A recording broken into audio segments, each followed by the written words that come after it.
Hey guys, and welcome back to the With a Bang podcast, where you guys can pop by every Monday and spend a couple minutes with me, your girl, Elsie Abang. Hey guys, and welcome back to another episode. I hope that you guys have had a great week so far. I hope you're doing well. I hope that you're feeling balanced. But yeah, honestly, in today's episode, we're just going to be talking about one of my favorite topics, as you guys already know, love, but specifically unrequited love. So hey, let's get into it.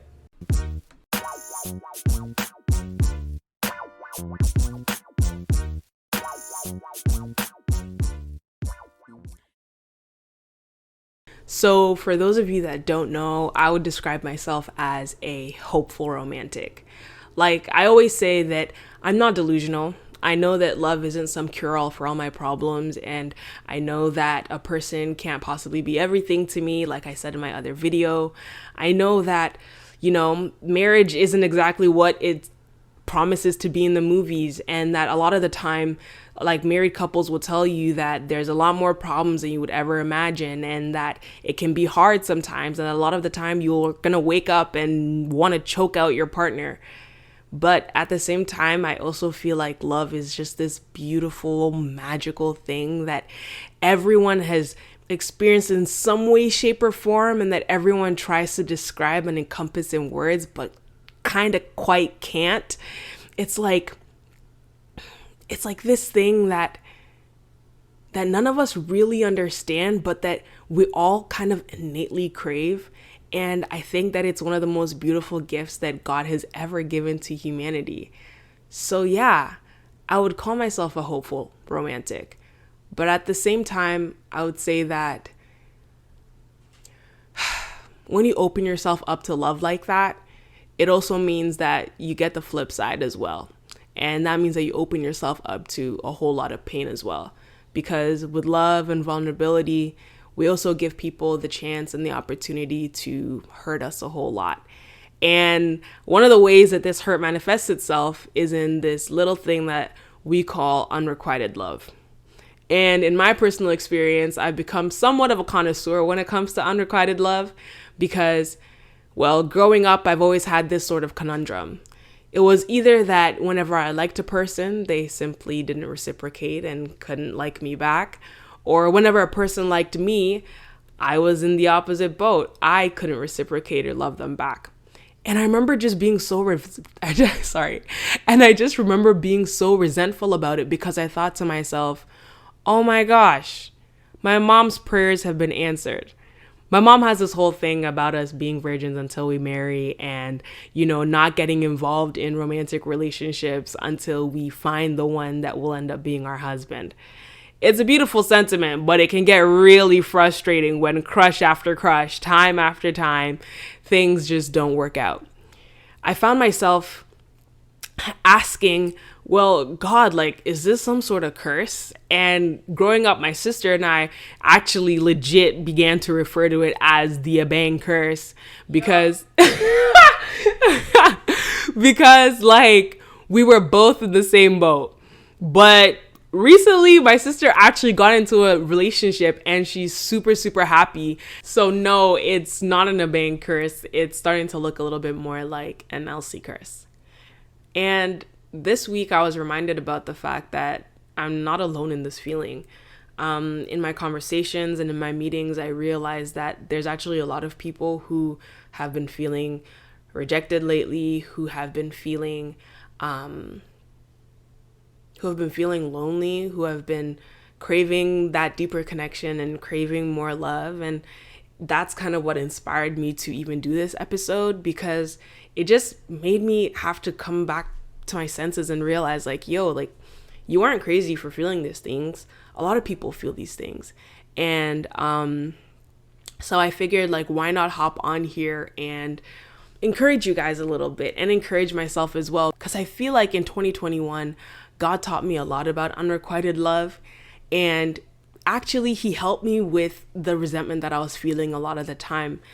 I'm starting to look at it not so much as a curse, but in many ways, an opportunity to build my character and an opportunity to learn how to love in the way that we were meant to love in the way that 1 Corinthians 13, I believe, tells us to love.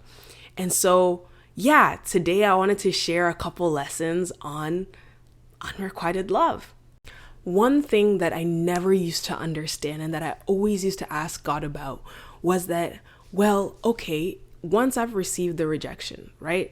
Once somebody tells me that they don't like me back, why is it the case that it would take so long for me to get over them? I would look at God and be like, okay, well, if this isn't the person for me, and if this isn't in your will for me, then Lord, do your thing and get rid of these darn feelings. Like, free me of the shackles of loving this person that doesn't love me back, and help me to, focus on my relationship with you, Lord. You are enough for me, but these feelings are a distraction. So Lord, make them evaporate. That was the prayer. That was always the prayer, right? But it was like this prayer that he'd never answer. Like, never. Instead, I would have to sit through the feelings, let them run their course, and then eventually, because we all know time heals wounds eventually I'll get over it, only to end up in the same boat a couple months or a couple years later. And I was just like, God, this doesn't even make sense. If anything, me still having these feelings are tempting me, to lust, or tempting me to, have these thoughts that I shouldn't be having. Wouldn't it be just better for both of us if you just took these feelings away? And the first thing that I learned in my time with God was he was just like, love is always a good thing. Love is not your problem. And I remember going, what? And I was like, no, love is not your problem. The part of you that loves the person knows the right thing. The part of you that loves the person wants the right thing for the both of you. That part of me wants to let go. That part of me, wants to accept the situation. That part of me, knows that it isn't the right time. That part of me is ready and willing to wait on God. Honestly, there be times when I'm just like, you know what? Okay, I can't even be mad. This is just how things are running their course. God, do what you gotta do. Where the real struggle comes is when you start fighting your flesh, because your flesh will try to convince you to just succumb to your desires. Your flesh will try to convince you that, no, you gotta, wait, there's that sound. How does it go, Precious? I gotta look out for myself. I gotta put me first, Lucius. I gotta put me first. That's how my flesh be, right? And God is literally in 1 Corinthians 13, he's love is not self-seeking. You should not be putting yourself first. Jesus is the ultimate example of what love looks like, and he literally died for our sake. This innocent, man who was simultaneously God gave up his life when he literally did nothing to deserve it. And so, that's why I feel like love is so sacrificial. And the part of me that loves a person is willing to sacrifice my own desires to make them happy. That's why in the movies they always say well, if they're the one that's gonna make you happy, then that's what I ultimately want, even if it isn't with me. And it's and it's corny, but true, And so when I realized that the battle was not necessarily with the feelings themselves, but more so with my flesh, it allowed me to have better focus. It allowed me to have a lot more clarity. And the solution to fighting your flesh is always just getting more into your spirit, right? The more you read your Bible, the more you pray, the more you get with God and you talk with God, the more that you focus on him, the more you realize that your flesh doesn't have power over you, the more you realize that you can fight those desires. And Josiah says it so beautifully. Sorry guys, I'm probably gonna talk about Josiah in a lot of my podcast because his sayings just be hitting. They just be hitting the spot. But yeah, Josiah says it so beautifully. He says, well, when you decide to focus on the deeper love. This is not verbatim, like I don't have his way of speech, but basically he was just like, when you focus on God, then you get to experience like the true love, the deeper love, like the satisfying love. And you begin to see that the promises of the counterfeit love cannot possibly live up to God's love. And you find yourself more satisfied. Really and truly, perspective is everything, because what you focus on is what has the most impact on you. And so that's why a lot of motivational speakers will tell you to focus on what you have and not on what you don't have. Have an attitude of gratitude. Otherwise, you will always feel as if you're lacking.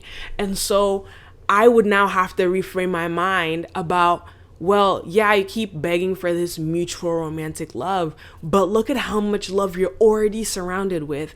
You have family, friends, and a God that love you so, so much. And it's like, you're still focused on, oh, but I don't have this one thing. Of course you're going to be miserable. Of course you're going to be, plagued with anxiety and questions about, well, oh my gosh, like, am I ever going to get loved? Or am I ever going to find my person? Am I even lovable? All these things. I mean, sometimes I even ask, like, am I going to get married before Judgment Day? And like, I know, like, totally skewed priorities. But a girl asks herself that sometimes, if I'm being honest. And like, there's this amazing sermon that I love called You Can Be Satisfied by Lisa Harper. I literally recommend that every single person go and listen to that sermon.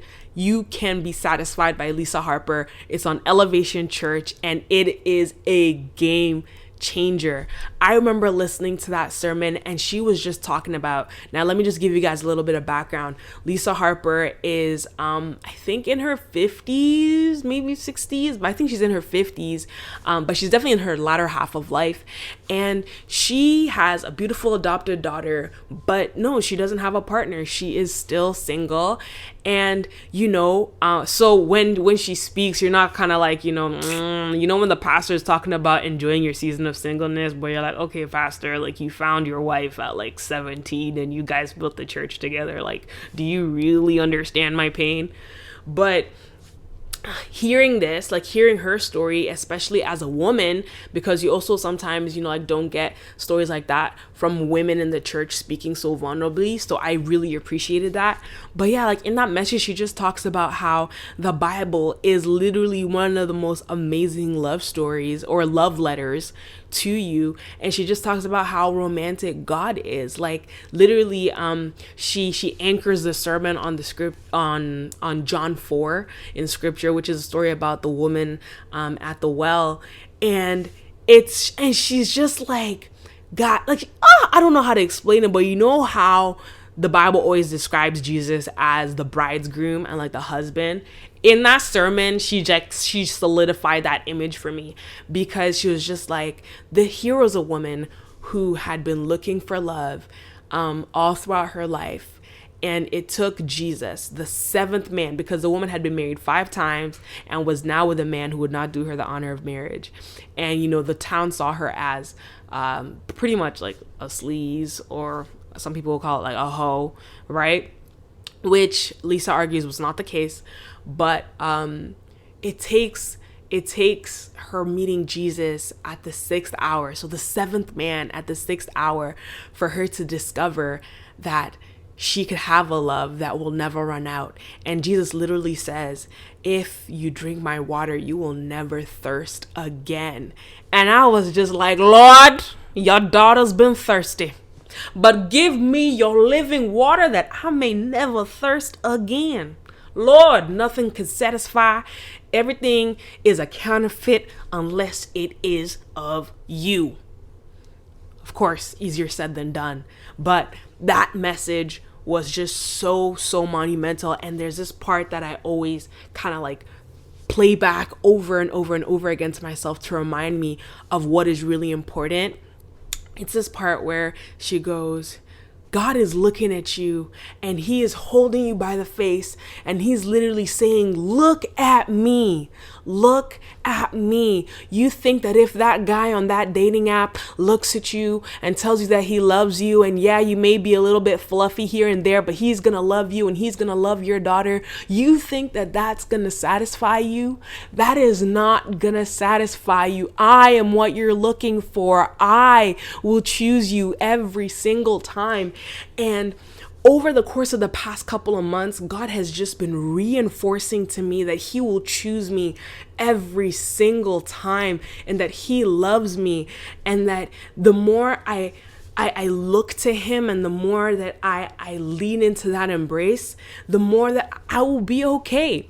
Literally, I was thinking about it last night and I was like, we really be relegating Jesus to being that best friend character in the movies that like has been with a girl all her life, has loved the girl all her life, but she keeps rejecting him because she's too busy focusing on trying to get the toxic boyfriend. Meanwhile, the entire audience is like, no, what are you doing? Like, can't you see what's right in front of you? Can't you see that what you need is really your best friend? And yet when it comes to our own lives, that is exactly what we be doing though. When it comes to our lives, that is exactly what we be doing. And I just felt like the spirit check me in that moment when I thought about it. And I was like, like, you know what? Media really got us messed up thinking that we are missing out on something, because I will repeat, and I'm saying this as much for myself as I am saying this for you guys. Literally, we always have everything that we need. We always do, honestly. And like, I mean, even look at this podcast. There's so many times when I didn't start or I didn't do this whole YouTube thing because I thought I didn't have the equipment. And so I became an equipment junkie instead of focusing on what God had already placed in my hand. I'm going to say this. I don't even know if I've mentioned this already, but like, yeah, my camera broke and a bunch of my equipment, you know, like one of my mics is missing and like a bunch of all this stuff. Like there's so much stuff that I don't have anymore in terms of equipment. And yet here I am sitting recording this on the front facing camera of my phone because the back facing camera is broken. And I'm here with a USB microphone and my laptop sitting on a couch in my apartment using sunlight, not even the $200 lights that I bought. And everything is working smoothly. And I'm putting out content and even being consistent with it. Like, you always have everything that you need. Always. And so I'm like, I'm going to choose to adopt the exact same mentality when it comes to love, when it comes to wholeness. And it's like, if I'm being very honest with myself, if God did bless me with a partner right now, I would fumble it. And this thing of unrequited love, it's not like, it's bad. I almost said it's not that bad. It's bad. It's pretty bad. It doesn't feel good. But I've learned that it has developed my character in such a real way. It has made me a more patient person. It has made me a more loving person. It has made me less self-seeking. I mean, give me a second. Let's pull up 1 Corinthians 13 and really look at what it says. It says here, love is patient, love is kind.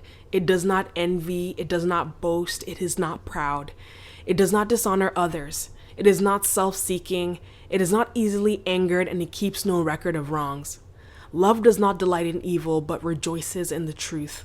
It always protects, always trusts, always hopes, always perseveres, and never fails.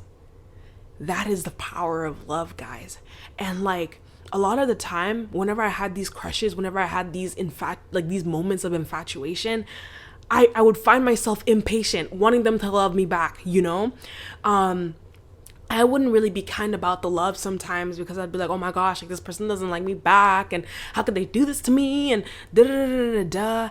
And you know, you find yourself jealous when they're with somebody else, or you find yourself jealous when you feel as though, you know, somebody else is the object of their attentions and their affections. And so like, you find your ego bruised, you find yourself becoming prideful. It's all these negative things that pop up sometimes when you experience rejection. And if you are really honest with yourself, it's coming from a place of selfishness. It's coming from a place of self-centeredness. And that is not what love is. That is not what love is meant to be. And so in God developing my character this way, I feel like he's just allowed me to be in a better place, to experience love as he's always intended it to be, to experience love as it is in its purest form before we ever experienced the fall.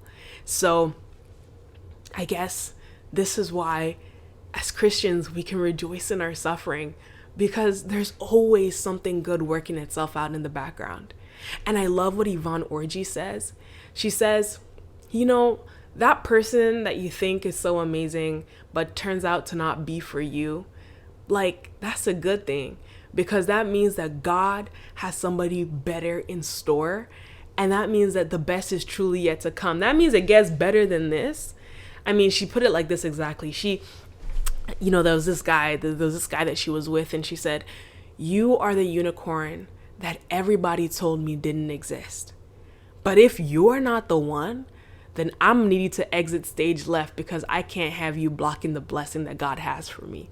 That means that there's a 2.0 version of you out there, and I just can't have you here to block that blessing.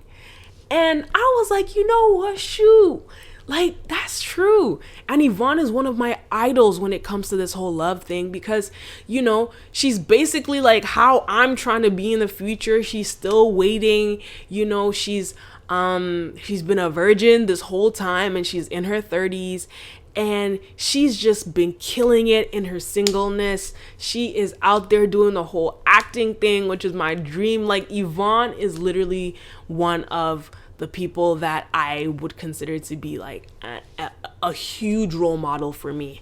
And a lot of the time I do be watching her videos when I feel really lonely or when I'm having a tough time in my season of singleness. But yeah, like, do you guys see how I'm smiling? Okay, well, if you're listening to the podcast, you can't see how I'm smiling. But if you're watching on YouTube, like, I'm cheesing right now because... And it's so funny because like the episode started kind of with more of a somber kind of note, but I have so much joy in my heart because I'm just realizing how true a lot of this stuff is, and I'm excited. And that's what I love about God. He will always, always, always pour hope into you. I mean, that's literally what it said in the scripture. Love always trusts, always hopes, and always perseveres. Love never fails. So guys, be hopeful. Be hopeful this week. Like, even if you feel lonely, even if you feel dejected and rejected, even if you feel like, oh my gosh, you have all these questions about whether you're ever gonna find the one or whatever, have faith, be encouraged. Like, you always have everything you need. And more than that, you have a God that loves you even when you rejected him. You have a God that loves you even though he sees you as you truly are. You have a God that just loves you and you don't even got to do nothing. The song Jireh says, I'll never be more loved than I am right now. And that's so true. And yeah, I guess that's all I wanted to say. I hope you guys enjoyed this episode. One final thing, there is this song that I have been loving lately. It's called Who Am I by Darla. Whom Have I by Darla Baltazar. It is an amazing song. So good. So good. If I'm allowed to, like, I'll put like a tiny clip of it, but like, it's just like, it's an amazing song, especially if you're like struggling with singleness. It's so good. So definitely check that out. I'll probably have a link to the YouTube video for that song in the description of both the podcast and the YouTube video, because I have just been in love with that song. But yeah, I hope you guys enjoy this episode. Be encouraged. I love you guys so much, and I can't wait to see you guys next week. Love you. Bye.